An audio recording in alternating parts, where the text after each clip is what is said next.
प्यारे छात्रों, प्रकाश Hindi teacher channel में आपका स्वागत है। आज हम अध्ययन करेंगे कक्षा 11 हिंदी का संस्कृत खंड तीसरा चैप्टर। देखें सदाचारोपदेशः। तो सबसे पहले हम संदर्भ देख लेते हैं।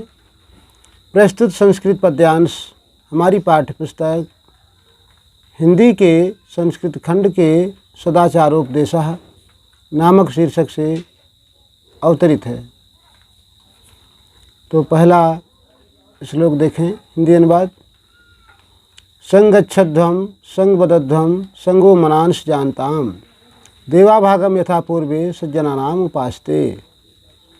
संगच्छध्वं साथ साथ चलें, संगवदध्वं साथ साथ बोलें, संगो मनांश जानताम साथ साथ एक दूसरे के मन को जाने। मन को जानने का मतलब एक दूसरे के विचारों को जाने। देवाभागम यथा पूर्वे सज्जनानाम उपास्ते। देवाभागम देवताओं का भाग यथा मने जैसे, पूर्व मने पहले, सज्जनानाम उपास्ते सज्जनों के द्वारा उपासना की जाती है, यानी सज्जनों के द्वारा निकाला जाता है। तो फिर से देखें, संगच्छध्वं संगबदध्वं संगो मनांश जानताम। साथ साथ जो है चलें, साथ साथ बोलें और साथ साथ एक दूसरे के मन के विचारों को जानें। देवाभागम यथा पूर्वे सज्जनानाम उपास्ते। जिस प्रकार से सज्जनों के द्वारा देवताओं का भाग पहले निकाला जाता है, उस प्रकार से जो है हम भी देवताओं का भाग पहले निकालें। देवताओं का भाग पहले कैसे निकालते हैं? चाहे हिंदू समाज हो चाहे मुस्लिम समाज हो, जब भोजन तैयार होता है तो हिंदू लोग जो है उस परमपिता परमेश्वर के नाम से जो है भोग लगाते हैं। मंदिरों में जा कर के मूर्ति के सामने जो है भोजन से थोड़ा भाग लेकर के यानी भोग लगाते हैं। और मुस्लिम लोग जो है फातिया करते हैं। तो ये जो है सज्जनों के द्वारा जो है देवताओं का भाग पहले निकाला जाता है। अब दूसरा देखें, पूरे चैप्टर में एक ही संदर्भ लागू होगा।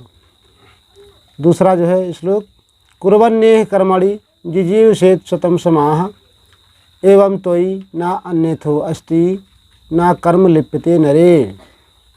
कुर्वन्नेह कर्मणि, कुर्वन् धन एव धन इह, कुर्वन् नेव कर्म करते हुए, एव माने ही, कर्म करते हुए ही, जिजीविषेत् शतं समाः। शतं समाः का मतलब सैकड़ों वर्ष। जिजीविषेत् माने जीने की अभिलाषा करना चाहिए। हमें कर्म करते हुए जो है सैकड़ों वर्ष जीने की अभिलाषा करनी चाहिए। लेकिन कौन सा कर्म? कर्म की दो श्रेणी होती हैं, एक सत्कर्म एक दुष्कर्म। ये हमें सत्कर्म करते हुए जो है सैकड़ों वर्ष, जब अच्छा कर्म करेंगे तभी जो है आप सैकड़ों वर्ष की आयु पार करेंगे, और नहीं तो आपके इतने दुश्मन हो जाएंगे कि आपको जो है तुरंत आपकी हत्या हो जाएगी। तरह तरह से आपको जो है संसार से जुदा कर दिया जाएगा। तो हमें सत्कर्म करते हुए जो है 100 वर्ष तक जीने की अभिलाषा करना चाहिए। एवं इस प्रकार तो माने तुम्हारे लिए, ना अन्यथो अस्ति, ना माने नहीं, अन्यथा धन इतः धन अस्ति, इसके सिवा कोई दूसरा मार्ग नहीं है। यानी सैकड़ों वर्ष जीने के लिए सत्कर्म के अलावा कोई दूसरा मार्ग नहीं है। ना कर्म लिप्यते नरे, नरे माने मनुष्य को, ना कर्म लिप्यते, कर्म में लिप्त नहीं होना चाहिए। कौन सा कर्म? दुष्कर्मों में। यानी मनुष्य को कभी दुष्कर्म में लिप्त नहीं रहना चाहिए। फिर से देख ले, कुर्वन्नेह कर्मणि जिजीविषेत् शतं समाः। सत्कर्म करते हुए मनुष्य को जो है सैकड़ों वर्ष जीने की अभिलाषा करनी चाहिए। ना एवं त्वयि न अन्यथो अस्ति, इसके सिवा तुम्हारे लिए कोई दूसरा मार्ग नहीं है। ना कर्म लिप्यते नरे, मनुष्य को कभी दुष्कर्मों में लिप्त नहीं रहना चाहिए। तीसरा देखें, मधुन्मे निष्कर्मणम मधुन्मे प्रायणम वाचा वदामि मधुमत् भूयसाम मधुसदृशः। मधुन्मे मधुर हो, में माने मेरा, निष्कर्मणम कार्यों में, प्रवृत्ति यानी कार्यों का जो आरंभ है मेरा वो मधुर होना चाहिए। और मधुन्मे प्राणम, मधुन्मे मेरा जो है मधुर हो क्या, प्राणम कार्य से जो है निवृत्ति, कार्य की शुरुआत मेरे जो है परमपिता परमेश्वर मेरी मधुर कर दो, और कार्य से मेरी निवृत्ति भी जो है यानी छुटकारा भी मधुर कर दो। यानी आदि और अंत कार्यों का दोनों जो है मधुर होना चाहिए। वाचा वदामि मधुमत, वाचा माने बाणी, वदाम माने बोलें, मधुमत माने मधुर, हम मधुर वाणी बोलें, भूयसाम मधु सदृशाः, और जो है सबके साथ मधुर व्यवहार करें। फिर से देख लें, मधुन्मे निष्करुणम मधुन्मे प्राणम, हे मेरे परमपिता परमेश्वर कार्य में जो है मेरी प्रवृत्ति भी मधुर हो और कार्य से निवृत्ति भी मधुर हो। वाचा वदामि मधुमत भूषाम मधु सदृशाः, मधुर वाणी बोलें और जो है मधुरता का व्यवहार करें। चौथा देख लें, आचारात लभते ही आयु, आचारात लभते श्रियम, आचारात कीर्तिम आपनोति, पुरुषः प्रेत्य चेष्टा, आचारात लभते, सदाचार आचरण की भी जो है दो श्रेणी होती हैं, एक सदाचार एक दुराचार। तो सदाचारः ऊपर ही लिखा गया है, सदाचारोपदेशः जैसा शीर्षक है सदाचार के उपदेश, तो जो भी बातें बताई जाएंगी आपको सदाचार के अंतर्गत बताई जाएंगी। तो आचारात लभते ही आयु लिखा है, सदाचार के द्वारा प्राप्त होती है, ही माने निश्चय, आयु बने आयु, सदाचार के द्वारा निश्चय ही आयु की प्राप्ति होती है। आचारात लभते श्रियम, और सदाचार के द्वारा जो है श्री बने धन होता है, श्री बने शोभा भी होती है। तो यहाँ धन से मतलब है सदाचार के द्वारा ही धन की प्राप्ति होती है। आचारात कीर्तिम आपनोति, और सदाचार से ही कीर्ति की प्राप्ति होती है, बड़प्पन की प्राप्ति होती है। पुरुषः प्रेत्य चेष्टा, पुरुषः माने पुरुष को, प्रति धन इह बराबर प्रेत्य, यानी प्रत्येक पुरुष को, इह माने यहाँ, चेह चा, और प्रेत्य का मतलब यहाँ शरीर छोड़ने के बाद यानी परलोक में, और चा धन इह बराबर चेह, चा माने और, इह माने यहाँ, प्रत्येक पुरुष को जो है इस लोक और परलोक के लिए दोनों लोकों में सदाचार ही महान बनाता है। देखिए फिर से, आचारात लभते ही आयु, आचारात लभते श्रियम, सदाचार के द्वारा निश्चय ही आयु की प्राप्ति होती है और सदाचार के द्वारा ही धन की प्राप्ति होती है।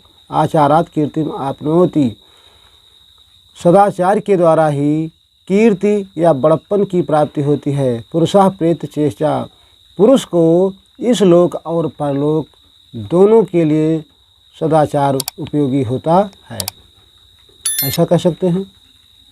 पाँचवां देखें, ये नास्तिका निष्क्रियाश्च गुरुशास्त्र अतिलंघिनः अधर्मज्ञा दुराचारस्ते भवन्ति गतायुषः। ये नास्तिका, जो नास्तिक होते हैं, निष्क्रिय, निष्क्रिय होते हैं यानी कर्म नहीं करते हैं, आलसी होते हैं। गुरु शास्त्र अतिलंघिनः, गुरु और शास्त्र का, अतिलंघना माने उल्लंघन करते हैं, अनादर करते हैं। अधर्मज्ञा, अधर्म को जानते हैं, बुराइयों को जानने वाले होते हैं। दुराचारस्ते, और दुराचार में लगे रहते हैं। भवन्ति गतायुषः, ऐसे लोग जो है कम आयु वाले होते हैं। फिर से देख लें, ये नास्तिका निष्क्रियाश्च गुरुशास्त्र अतिलंघिनः, जो नास्तिक निष्क्रिय गुरु और शास्त्र का उल्लंघन करने वाले होते हैं। अधर्मज्ञा दुराचारस्ते भवन्ति गतायुषः, अधर्म को बढ़ावा देने वाले होते हैं, अधर्म को जानने वाले होते हैं और दुराचार में लिप्त रहते हैं। ऐसे लोग जो है कम आयु वाले होते हैं। अब छठवां देखें, ब्रह्मे मुहूर्ते बुद्धयेत् धर्मार्थौ च अनुचिन्तयेत् उत्थाय चाम्य तिष्ठेत् पूर्वां संध्यां कृतांजलि। ब्रह्मे मुहूर्ते बुद्धयेत्, ब्रह्म मुहूर्त में उठ करके धर्मार्थो, धर्म और अर्थ के विषय में चानुचिंतित चिंतन करना चाहिए। ब्रह्म मुहूर्त में उठ करके धर्म और अर्थ के विषय में सोचना चाहिए, विचार करना चाहिए। उत्थाय चाम में, उत्थाय माने उठ करके, चा आचम में, उत्थाय धन आचम में, और उठ करके आचमन करना चाहिए, यानी हाथ पैर धोना चाहिए, फ्रेश होना चाहिए, वजूह बनाना चाहिए, कुछ भी करें। उत्थाय चाम में तिष्ठेत, और जो है आचमन करके यानी साफ सफाई करके हाथ पैर धो करके तिष्ठेत पूर्व संध्याम, पूर्व संध्या के लिए बैठना चाहिए, कृतांजलि हाथ जोड़कर। ब्रह्मे मुहूर्ते बुद्धे धर्मार्थो च अनुचिंतित, ब्रह्म मुहूर्त में उठ करके व्यक्ति को धर्म और अर्थ के विषय में चिंतन करना चाहिए। उत्थाय चाम तिष्ठेत पूर्वाम संध्याम कृतांजलि ही, उठ करके हाथ पैर धो करके प्रातःकालीन संध्या के लिए हाथ जोड़कर बैठ जाना चाहिए। तो प्यारे छात्रों, ये सदाचारोपदेशा का जो है 1 से लेकर के 6 तक हिंदी अनुवाद पूरा हुआ। अब 7 से लेकर के 12 तक अगले वीडियो में फिर मिलेंगे। तब तक के लिए जय हिंद, जय भारत।